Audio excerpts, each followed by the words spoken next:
Straight on then to Stephen Carroll, our business editor, who's joining me here on set. Stephen, starting with the latest moves announced by Apple as it tries to cope with slowing iPhone business sales, Stephen. That's right, and they're doing so by taking another internet giant. This time it's Netflix. Apple says it's going to launch its own streaming service that's less than half of the price of the major rival in streaming. TV Plus will launch in November and will be free for a year with any new Apple device.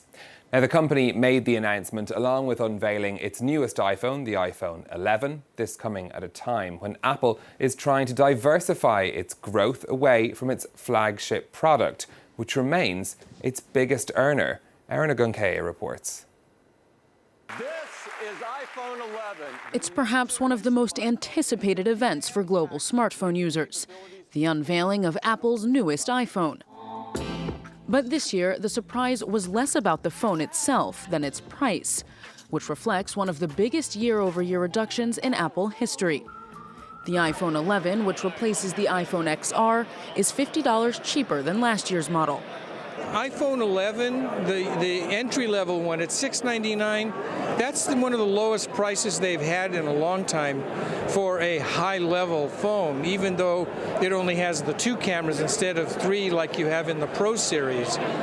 This year's surprise reduction comes amid a global decline in smartphone shipments, estimated to fall by 2.2% in 2019, according to the IDC research firm.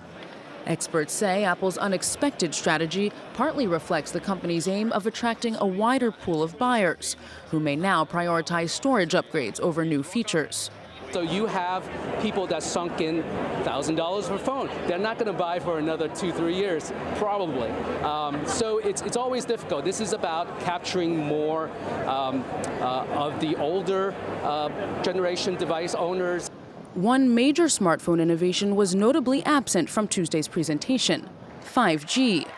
But analysts expect the company will release a model with 5G capabilities in late 2020. Now, is China extending an olive branch to the United States ahead of a fresh round of trade talks? Beijing has announced that it will exclude 16 categories of goods from tariffs. They include seafood products and anti-cancer drugs, but not big-ticket agricultural items like soybeans or pork. It's the first time during this trade dispute that China has excluded American imports from its tariffs. The two sides are planning to hold high-level talks on the issue next month. Well, let's see how that news went down on the markets next. European shares opening the day up. Some optimism on that news of exemptions from China on those tariffs, and also the possibility there could be more exemptions to come. Gains across London, Paris and Frankfurt. On Asian markets, with most of the Asian shares trading up today as well. Japanese markets finishing the day up 0.8%. That's after the cabinet reshuffle in Tokyo. Just Shanghai there seeing some dip into the green, or into the red, I should say. Moving on, lawmakers in California have passed a landmark bill which will give more employment rights to drivers for ride-hailing services like Uber and Lyft.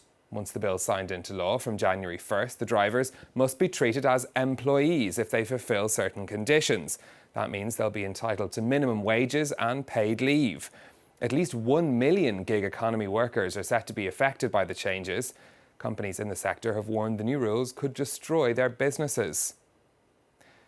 Meanwhile, an independent UN rights expert has warned that Qatar must do more to improve conditions for migrant workers. 92% of the labour force in the Gulf country are from other countries, and Doha has been criticised over the conditions for those working on projects linked to the 2022 World Cup. The country's already taken steps, including scrapping exit visas for migrant workers, but Obiora Okafor says there's still more to do.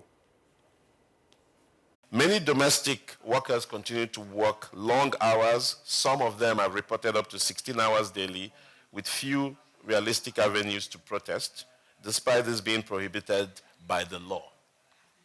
Many are denied mobile phones by employers, hindering their access to the outside world.